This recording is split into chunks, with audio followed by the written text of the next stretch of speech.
Dumako naman po tayo sa UAE. Narito po ang sulat ni Lady Gail Del Castillo. Ang sabi niya, Dr. E, nais ko lang pong ikonsulta ang nararamdaman ko po ngayon.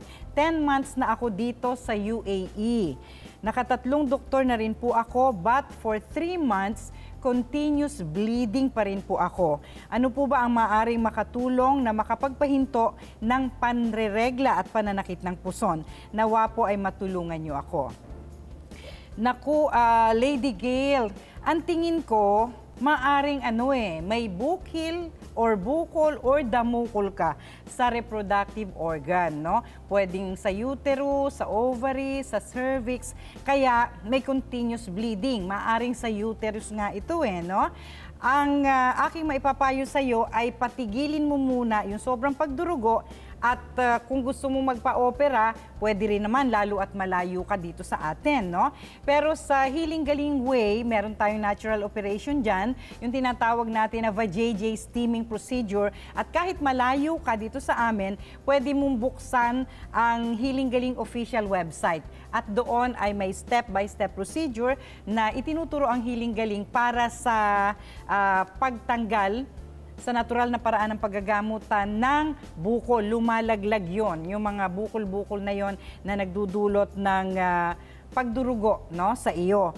Now, yung continuous bleeding, dito sa atin, ang karaniwang ipinapayo ko, Lady Gail, ay yung pag-inom bilang kapalit ng regular na tubig mo ng pinakuluan na bark of acacia tea, no? Yung bark of acacia tree na yon ay sa tamang sukat ay pakukuluan. Tingnan mo rin sa ating website ang tamang preparasyon at sa halip na ordinaryong tubig, yun na muna ang iyong iinumin. Mabisa ang enzymes coming from the bark of acacia tree na makapagpatigil ng pagdurugo, anumang klase ng pagdurugo, katulad ng nararanasan mo ngayon, Abigail. Pero mainit-init mo itong iinumin, no? Para klaro, sa bawat isang dangkal na haba ng balat ng puno ng acacia, kung makakakita ka dyan sa UAE, kukunin sa puno yun magtanong ka siguro, baka sakaling meron. Kukunin yung bark, tapos hihiwain mo ng mas maninipis na parang sticks, no? At saka mo iipunin at dapat yon ay kasing dami ng isang bungkos na nakabukas na papatungan mo ng 2 daliri sa kabilang kamay para abutin yung ganyang kadami na sa iyong panukat ay mula sa hinliliit hanggang sa hinlalaki. Kailangan po ang iinom ng ganitong klase ng halamang gamot, ang sukat po para tama ang dosage ay yung may katawan. Kasi baka yung nag-aalaga sa kanya ay mas malaki ang dangkal, overdose po yun. Kung mas maliit naman, di underdose naman. So yung pasyente po ang susukat. Sa bawat ganong kadami na balat ng puno ng acacia, pakuluan mo yun sa 4 na basong tubig at taken warm, no? Sa loob ng 1 hanggang 3 araw, titigil ang pagdurugo, lalo na kung yan ay matagal nang nangyayari, no? Kung bago pa lamang 1 araw, kayang patigilin yan ng pinakuluan na balat ng puno ng acacia o yung mga sanga na maliliit galing sa acacia tree. Ngayon, ang aking ipinag-aalala ay 3 buwan na sunod-sunod ka na nagbi-bleed. Ang suggestion ko ay mag-consume ka, kumain ka ng maraming iron-rich food, no? Kasi marami nang nababawas sa iyong dugo at makakapanghinayan, no? Bukod sa panghihina na nararamdaman mo, maputla ka, yung concentration, ang isipan ay apektado din at maraming komplikasyon na maaaring ibigay sa iyong internal organs. So, more on iron-rich food ang kakainin mo.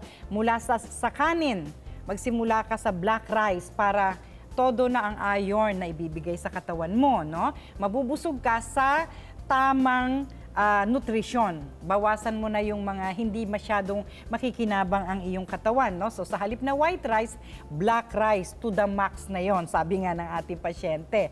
Yun ang pinaka first class sa lahat ng bigas.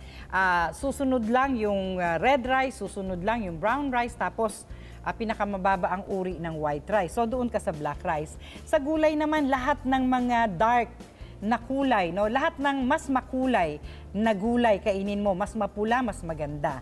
At yung mga karne na mapula, red meat, kailangan mo yan ngayon. Kahit na sa tuwing kakain ka ay kasing lapad lamang ng iyong palad, pwede na yon, no? Minimum.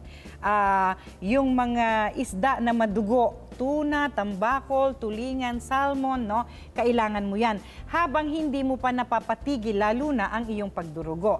Pero kahit na nakakuha ka halimbawa ng balat ng puno ng akasya at nasunod mo ang aking payo, tuloy-tuloy pa rin ang pagkain mo ng iron-rich food hanggang sa maging pinkish na ang palad, hanggang sa pinkish na ang labi at maganda na ang kulay at wala na yung nahihilo-hilong pakiramdam, no? Dito sa atin, ang healing food tablet ang mas mabilis na makapagpataas ng immune system sa mga katulad ng kondisyon mo. Kaya lang malayo ka at maaring hindi ka maabot ng ating mga halamang gamot, no? Isa pa, kung may healing galing oil ka o kung may pupunta dyan at madadalhan ka ng healing galing oil, para ma-convert into hemoglobin, yung mga tinuturo ko sa yung kainin na magagandang klase ng pagkain, ihahaplos ang healing galing oil dito sa balakang. Yung itaas ng puwet na tinatawag nating center of the bone marrow, yung malapad na buto doon. Yung center of the bone marrow sa ating katawan ay tutulungan ka pag inactivate mo yon, no? Tutulungan ka na ma-convert into hemoglobin, no? Ang mga sustansya na kinakain mo para madidistribute sa katawan. Mapapansin mo ngayon na ganyan ang kondisyon mo, Lady Gail, ay nangangalay, no? Or parang walang pakiramdam yung center of the bone marrow kasi hindi siya nakakapag-function ng tama dahil nga sa mababang hemoglobin count mo ngayon. Okay? So, hangad ko ang mabilis mong paggaling, no? At sana ay nakatulong ang aking payo sa'yo. Maraming salamat. At ngayon po, mga kaibigan, na patungo na tayo ang hiling-galing sa Year 2. Mas pagagandahin pa po natin ang programa para sa inyo at marami po tayong mga dagdag kaalaman at impormasyong pangkalusugan na nakahanda para sa isa na namang bagong taon. Sa katunayan, kaakibat po ng ating pamamahagi ng impormasyon ay nakilahok po ang inyong lingkod sa ilang mga pagtitipon para po personal na magturo ng holistic approach sa iba't ibang mga manonood natin. Panoorin po natin ito.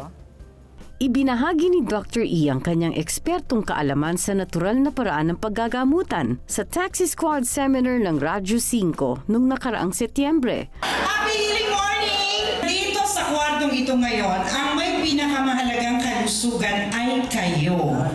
Itinuro niya sa mga taxi drivers ang tamang pangangalaga ng kanilang mga prostata, proper hydration, pagkain ng wasto, at ang pag-iwas sa varicocele at iba pang sakit ng kalalakihan. Nagbigay din siya ng libreng konsultasyon sa mga kapatid nating tsuper na may problemang pangkalusugan. Sa kabilang dako, bumisita rin si Dr. E sa mga senior citizen ng Barangay Don Bosco sa Parañaque para sa isang libreng seminar hatid ng DOST o Department of Science and Technology. Itinuro ni Dr. E ang healing exercise sa mga lolo at lola at nagbigay ng mga tips kung paano mapapanatiling malakas at malusog ang kanilang mga katawan. At dumayo din si Dr. E sa Orange County, US of A at nagbahagi rin ng kanyang kaalaman sa ating mga kapatid sa ibang bansa. Maraming salamat po muli sa inyong lahat sa isang taong pagtitiwala. Isang taon na din po kaming tumutugon sa inyong mga hiling na gumaling at sana po ay patuloy pa tayong magkasama sa mahaba pang panahon. Hanggang sa susunod po na Hiling Galing, now going on Year 2. Ito po si Dr. Edinel Calvario na laging nagsasabing may hatid na kalusugan ang luntiang kalikasan. And it's never too late to get well. Happy Healing Morning!